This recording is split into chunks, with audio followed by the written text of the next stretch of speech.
Prophète, aujourd'hui nous voulons parler des anges. Nous expliquer un peu c'est quoi un ange. Vraiment, la notion sur les anges sont des sujets que j'aime pas parler. Ceux-là qui cherchent à connaître les noms des anges, ils sont dans l'erreur.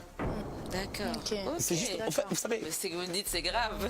Oui, Prophète, en parlant de ça, mais on entend souvent, des fois dans des assemblées, dans des églises, on dit souvent, vous devez connaître votre ange, vous devez savoir quel ange est à côté de vous, quel ange marche avec vous. Est-ce que c'est vraiment nécessaire? lors de la délivrance, les choses que les gens... Tu dis que ce que je dis c'est grave, mais moi je te dis les choses que les gens disent maintenant, les pasteurs, les prophètes, les évangélistes, les choses qu'ils font là des croisades, c'est grave. Hein? Parce qu'on voit des séminaires même autour de ça. Oh, le ministère des anges. Mais prophète, actuellement on entend quand même des personnes dire, j'ai vu l'apparition d'un ange qui est venu me parler et puis la personne commence un mouvement quelconque. Mais c'est pas faux, ce sont des choses qui sont véridiques. Exaucez Lungu TV, une plateforme pour votre croissance prophétique et pour l'édification des saints. Retrouvez prédication, évangile, enseignement, croissance prophétique et spirituelle, édification des saints, impact et sanctification, témoignages et miracles.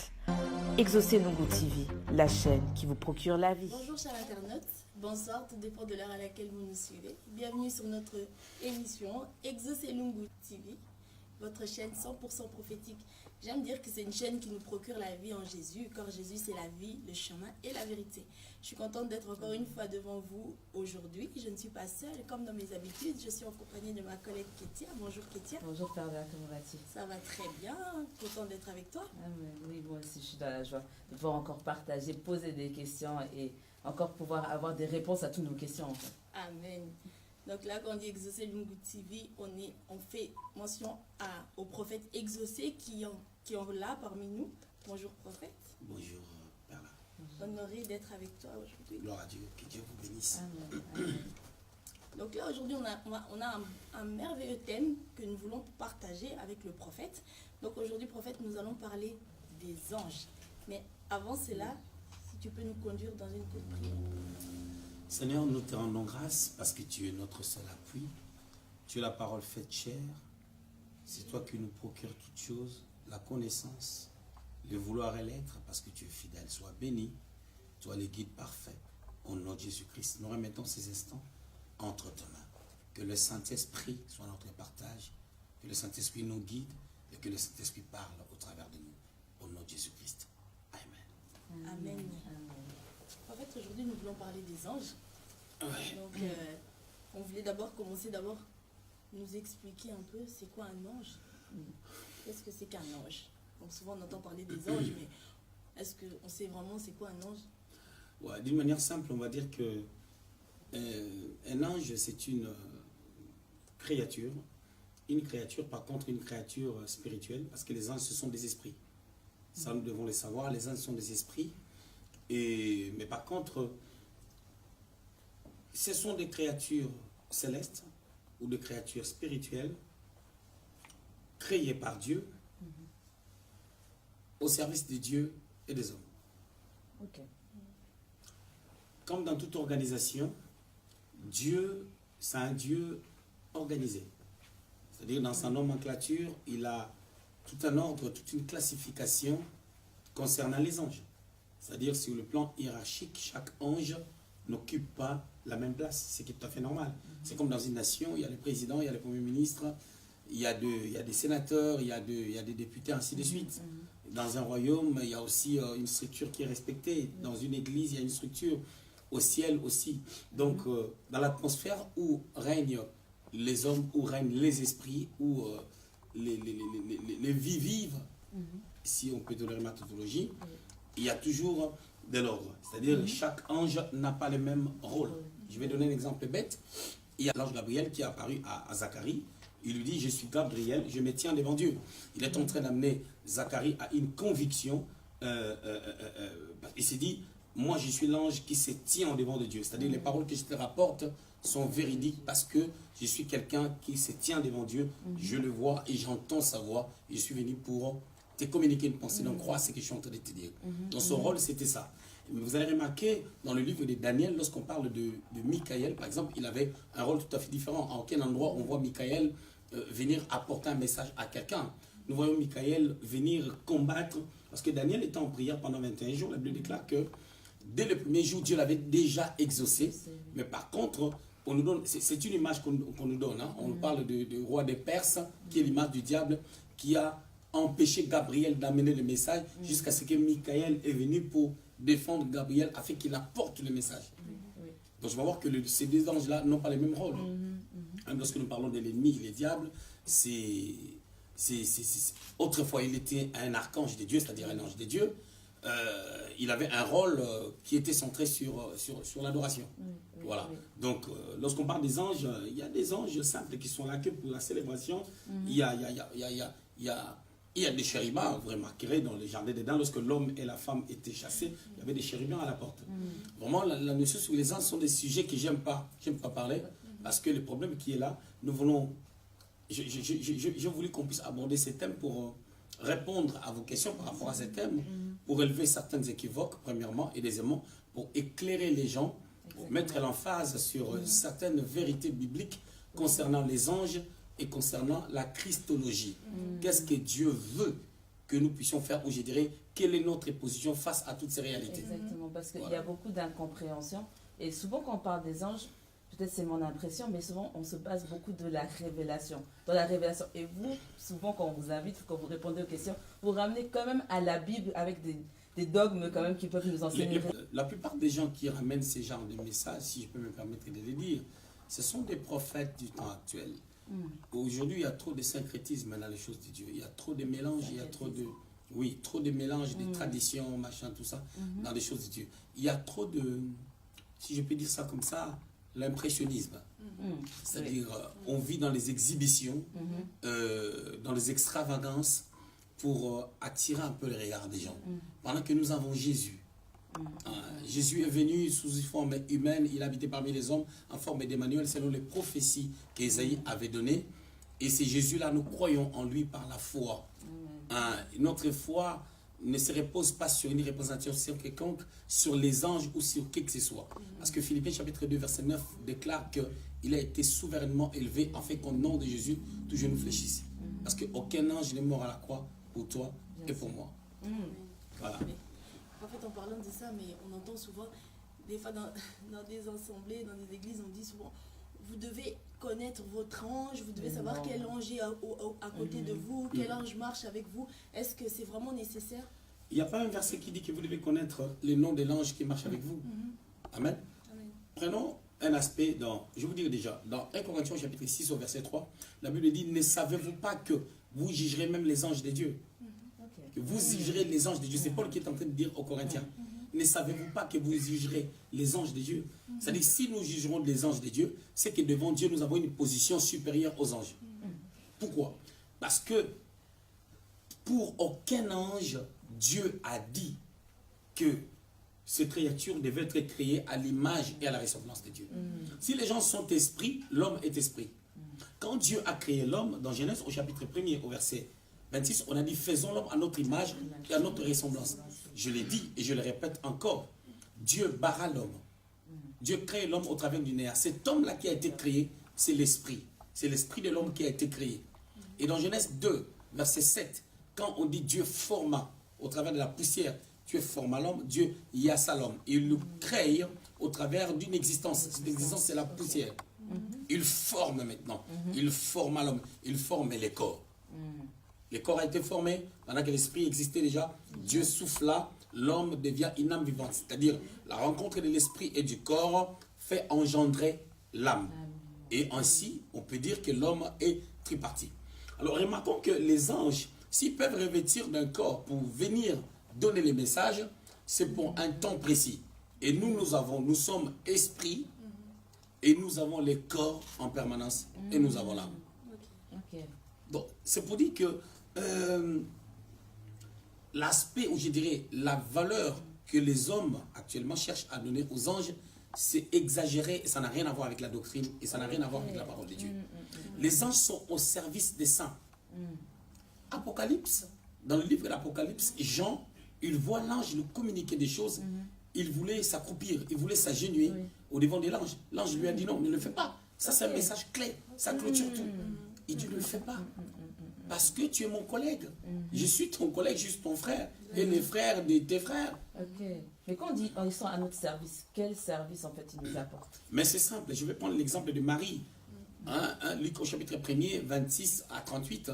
Marie est en train de s'évader tranquillement de ses occupations. Un ange est venu lui ramener un message. Donc l'ange est au service.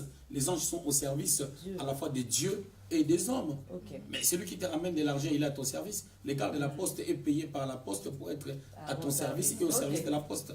Il te ramène le courrier. C'est-à-dire, sans si nous n'existons pas, et les gars n'auront pas de boulot. Exactement. Ok.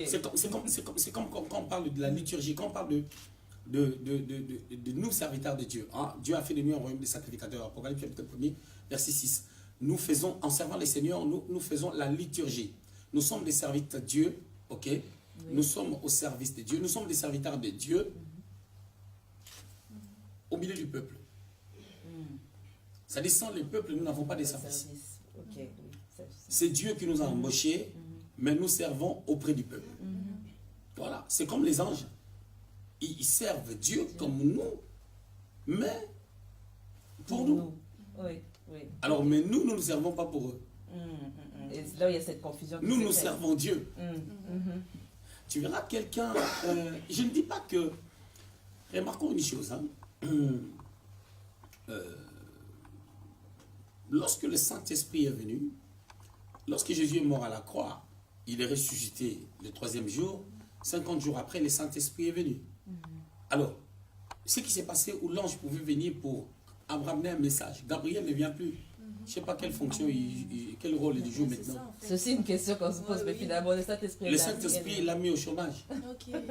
Parce qu'il ne vient plus donner les messages, parce que le Saint-Esprit nous parle. Amen. Je répondrai de mon esprit. Joël 2, 28, c'est une promesse. Je répondrai de mon esprit sur toute chair. Vos fils et vos filles prophétiseront. C'est-à-dire, avant qu'ils prophétisent, avant qu'ils voient des songes et des visions, ils vont d'abord entendre. C'est-à-dire, nous avons la capacité de pouvoir entendre. C'est ce que Pierre confirme dans Actes chapitre 2, à partir du verset 14. Parce que le Saint-Esprit est venu. Et le Saint-Esprit parle au travers de nous. Non seulement pour communiquer aux autres, mais pour nous-mêmes aussi. Parce que tu ne peux pas communiquer ce que tu n'as pas entendu. Le Saint-Esprit est venu. Et aujourd'hui, je peux vous dire que Gabriel, je ne sais pas le travail qu'il fait. Peut-être qu'il a rejoint les autres dans l'adoration. D'accord. Mais prophète, actuellement, on entend quand même des personnes dire « J'ai vu l'apparition d'un ange qui est venu me parler » et puis la personne commence un mouvement quelconque. Mais c'est pas faux, c'est pas faux, c'est une vérité. Paul dit l'ange en qui j'appartiens. C'est-à-dire nous appartenons à des anges par rapport à notre sécurité. La Bible dit l'ange de l'Éternel campe tout autour de ceux qui les craignent et les arrache au danger. Ce sont des choses qui sont véridiques. Mais sauf que les anges ne sont pas au centre du christianisme. Les anges ne font pas la charnière entre les hommes et Dieu. La personne qui est au milieu, la personne qui fait charnière, c'est Jésus-Christ. Notre médiateur, c'est Jésus-Christ qui fait le médiateur. C'est lui qui nous a amenés auprès du Père à cause du sacrifice de la croix. Dieu a voulu réconcilier les hommes avec lui, passant par l'œuvre de la croix. 2 Corinthiens chapitre 5, verset 18. C'est-à-dire, par Jésus-Christ, nous avons été réconciliés avec le Père. Donc c'est Jésus qui est au centre de toutes choses. Lors de la délivrance, lors de service, on n'a pas besoin d'appeler les anges. C'est juste de l'exhibition. D'accord. C'est juste, en fait, vous savez... C'est que vous me dites, c'est grave. Vous savez, les choses que les gens... Je dis que ce que je dis, c'est grave, mais moi je te dis, les choses que les gens disent maintenant, les pasteurs, les prophètes, les évangélistes, les choses qu'ils font dans des croisades, c'est grave. Hein? Parce qu'on voit des séminaires même autour de ça. Oh, le ministère des anges. Je te dis que si on doit enseigner sur l'angélologie, c'est un thème biblique. D'accord, ça reste un thème biblique. Ça reste un thème biblique. Écoutez, le message que l'Église doit prêcher, c'est quoi? Actes des Apôtres au chapitre 2, au verset 41. La Bible déclare, ceux qui étaient sauvés étaient tous dans le même lieu. Verset 42. Ils persévéraient dans l'enseignement des apôtres.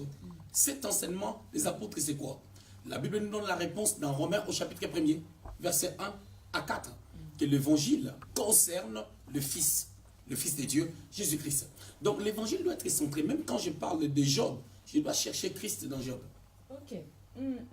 C'est-à-dire, quand je prêche sur Job, je dois prendre la souffrance de Job en démontrant combien Job, à un moment donné, il avait préfiguré Christ. À son temps, parmi les gens de sa génération. Il était considéré, il était honoré parmi les gens de sa génération. Et combien le Seigneur l'a pris pour le faire passer par la souffrance. Et cette souffrance-là nous montre la souffrance de Christ. Voilà. Mais la différence maintenant entre Job et Christ, la souffrance de Christ ne l'a pas amené à se lamenter, mais Job s'est lamenté. C'est là maintenant on élève Jésus-Christ pour démontrer la différence qui existe entre ceux-là qui l'ont préfiguré et lui-même. Lorsqu'on parle de Joseph, c'est le type de Christ. On voit sa vie à préfigurer le Seigneur. Il est venu chez les siens l'ont rejeté, les siens l'ont amené, l'ont jeté dans le trou. Jésus-Christ est venu chez les siens ne l'ont point reçu. Joseph était aimé de son père. Jésus était aimé de son père. La Bible déclare, lorsqu'il s'est approché des gens, une voix s'est fait entendre, celui-ci est mon fils bien-aimé. Dans la transfiguration, une voix s'est fait entendre, celui-ci est mon fils bien-aimé, écoutez-le. Matthieu chapitre 17. Donc il y a des gens qui ont préfiguré les seigneurs.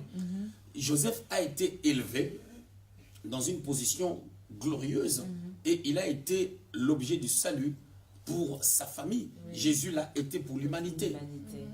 Donc il y a des gens qui ont préféré Christ. Notre évangile doit être centré sur la personne de Christ. Alors qu'est-ce qui se passe maintenant? Lorsque nous parlons du ministère des anges, c'est un enseignement. C'est un message dans l'enseignement centré sur la personne de Christ où on peut expliquer aux gens que les anges existent. Paul dit, l'ange en qui j'appartiens m'a dit que nous ne périrons pas. Tu comprends? C'est-à-dire, l'ange s'est révélé. Les anges, Dieu utilise, la Bible dit dans Job 33, verset 14, Dieu parle tantôt d'une manière, tantôt d'une autre. C'est-à-dire que Dieu est souverain, il s'est choisi des manières pour communiquer. Mais il ne faut pas dire que les anges sont au centre de quoi que ce soit, ou lors d'un service, les anges venaient, et si les anges viennent, l'atmosphère change. Non, je fais partie des gens que le Seigneur utilise dans des miracles. C'est-à-dire, dans ma palmarès, étant serviteur de Dieu, pendant 22 ans, je vis autant de boiter, marcher, je vis des sourds entendre, je vis des miracles. On a même des images là qui défilent, des miracles qui se passent dans votre ministère. Voilà, ce qui veut dire que je n'ai pas appelé les anges. Parce que la Bible déclare en Marc chapitre 16, verset 17, à mon nom. Voici les miracles qui accompagneront ceux qui auront cru. À mon nom, vous chasserez les démons, vous guérirez les malades. On n'a pas dit au nom d'un ange. Et alors ceux-là qui cherchent à connaître les noms des anges, ils sont dans l'erreur. Mais qu'est-ce qui se passe? Tu sais, les gens ont compris que les Africains sont non seulement influençables, mais aussi trop traditionnels. Ils aiment du mysticisme. Ils aiment des choses qu'on leur fasse peur. Tu sais, quand ils partent chez des féticheurs en Afrique et tout, l'os du poulet que tu avais mangé hier, le féticheur va prendre ça, il les secoue comme ça te fait peur. Parce qu'il a changé son visage et tout. Tu comprends? Mais ceux-là qui sont dans la magie blanche et tout, ils n'abîment pas leur visage afin de pouvoir faire ce qu'ils ont à faire. Tu comprends un peu? Donc c'est pour dire que ça joue sur la psychologie des gens. Toutes ces choses-là, c'est la sociologie africaine. C'est la sociologie africaine. Pourquoi? Parce que quand tu comprends la sociologie africaine, tu vas comprendre la nature des Bantous. Les Bantous sont peureux, les Bantous sont influençables, les Bantous n'arrivent pas à commencer quelque chose, les Bantous aiment que quelqu'un d'autre fasse pour qu'ils copient, les Bantous c'est piétine, les Bantous c'est critique, les Bantous c'est ci, les Bantous c'est là. Alors si tu veux faire ton buzz, tu peux créer des trucs et tout, et voilà. C'est-à-dire quand je te dis, attention, il y a un démon sur cette chaise-là, tu vas te mettre dedans. Mais l'homme blanc, si tu lui dis, il y a un démon ici, il dit comment? Arrête des conneries. C'est quoi? Comment un démon ici? Tu comprends un peu? De côté, nous devons éviter les deux extrêmes. Les blancs, des fois, sont dans l'extrême gauche pour être incrédibles. Voilà. Des fois, il y a certaines choses qui se font. Il dit, mais arrêtez d'être bigot. Arrêtez vos bigoteries. Ça, c'est des blancs. Mais de l'autre côté, avec les noirs, ils sont aussi dans l'extrême droite. Dans des croyances exagérées qui sont liées vraiment à la sociologie africaine. Allez dans les églises africaines, vous allez voir. Trop de bruit à un niveau, c'est-à-dire le bruit à l'outrance. Tu as l'impression, les gens ils sont en 23, mais ils ont le bruit de 1000 personnes. C'est-à-dire le baffle, c'est-à-dire c'est même pas de bonne qualité, ça crie fort, mais ils sont en 24. Et ils peuvent faire fuir les démons avec ça. Voilà. Donc, il y a des choses qu'on doit revoir quand même. Et puis, il y a aussi des gens avec beaucoup d'humilité qui peuvent dire que, écoutez, ces choses qu'on a enseignées, on n'avait pas compris et tout, demander même pardon. Oui, c'est important. C'est normal. Je demandais en fait dans l'ancienne alliance, quel était vraiment le rôle du Saint-Esprit, parce qu'on dirait que c'était à peu près mélangé avec les anges, parce que le Saint-Esprit n'habitait pas encore en nous. Mais on voit certains personnages de la Bible où on peut dire qu'ils avaient le Saint-Esprit. Par exemple, Siméon, on a parlé de lui en disant qu'il avait le Saint-Esprit avec lui. Mais nous, maintenant, on essaie de savoir est-ce que le Saint-Esprit dans l'ancienne alliance avait le même rôle que les anges.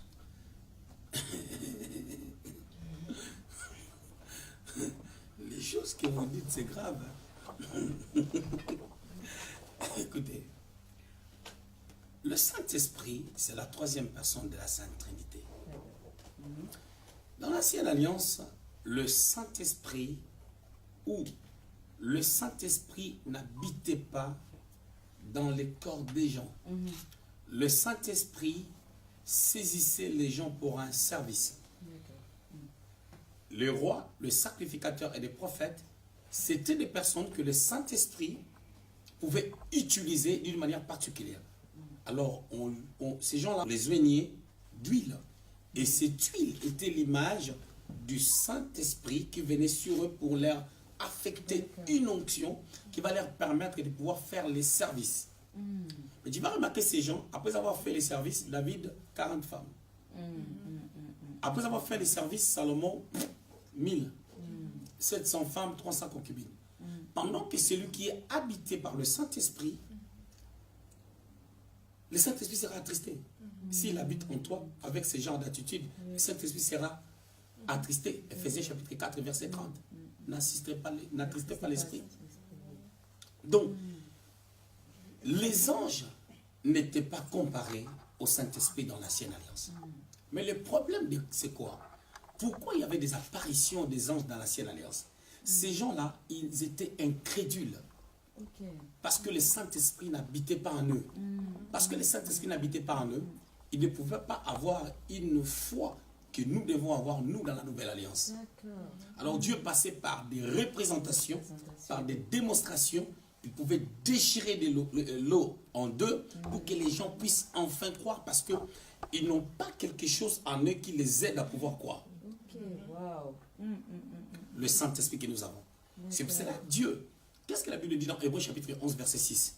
Or, sans la foi, personne n'est agréable à Dieu. Ce qui veut dire, Dieu est sévère avec ceux-là qui n'ont pas la foi. Pourquoi? Parce que nous avons tout ce qu'il faut pour avoir la foi, tout ce qu'il faut pour marcher avec Dieu, tout ce qu'il faut pour marcher dans la crainte de Dieu sans fournir des efforts. Parce que nous avons Jésus qui a tout accompli à la croix. Il a déposé en nous une mesure de foi. Romains chapitre 12, verset 3, la partie B. Il a départi en nous une portion de la foi. C'est cette foi-là, par le Saint-Esprit, qui nous permet de pouvoir progresser, grandir spirituellement. Ce qui veut dire que nous sommes différents de ceux de l'ancienne alliance, raison pour laquelle on nous appelle des enfants de Dieu, qui doivent devenir des fils, mais eux, ils étaient des simples serviteurs. C'est ça la différence que nous avons. Donc, les anges faisaient un rôle d'une manière palpable. C'était une affaire de dispensation et de temps. C'est-à-dire, Dieu est un Dieu de dispensation. Et quand on fait une étude sur un thème biblique qui fait partie de l'enseignement des apôtres, regardons, hein, je vais laisser un peu de côté, je vais dire ceci. Où est-ce que tu as vu les apôtres faire un enseignement approfondi sur les anges? Nous avons deux colonnes.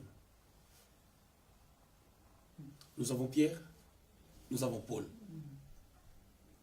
Nous avons deux colonnes. Dites-moi. Même Jean, lorsqu'il écrit, même Jean, prenons Jean, qui était un peu dans la révélation.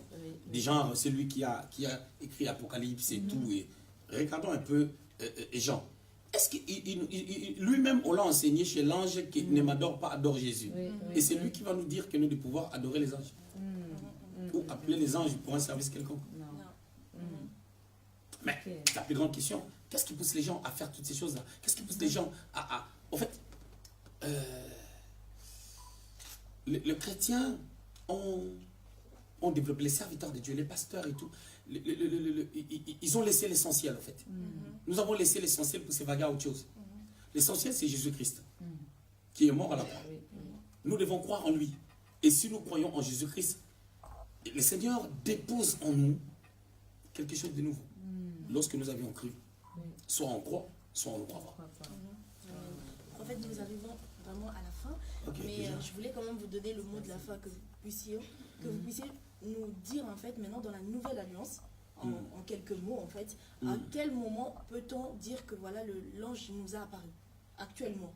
Donc parce que vous avez dit tout à l'heure que c'est possible que l'ange quand même puisse apparaître de nos jours, mais à quel moment, dans quelles circonstances pouvons-nous dire vraiment que là on a eu besoin, on a eu recours par exemple à l'ange ou l'ange a apparu? Paul, lorsqu'il a dit que l'ange à qui j'appartiens m'est apparu, c'est pas Paul qui l'a appelé. Ok. C'est Dieu qui a jugé bon de lui montrer cette vision-là d'un ange qui l'a parlé. Ok. Tu comprends un peu?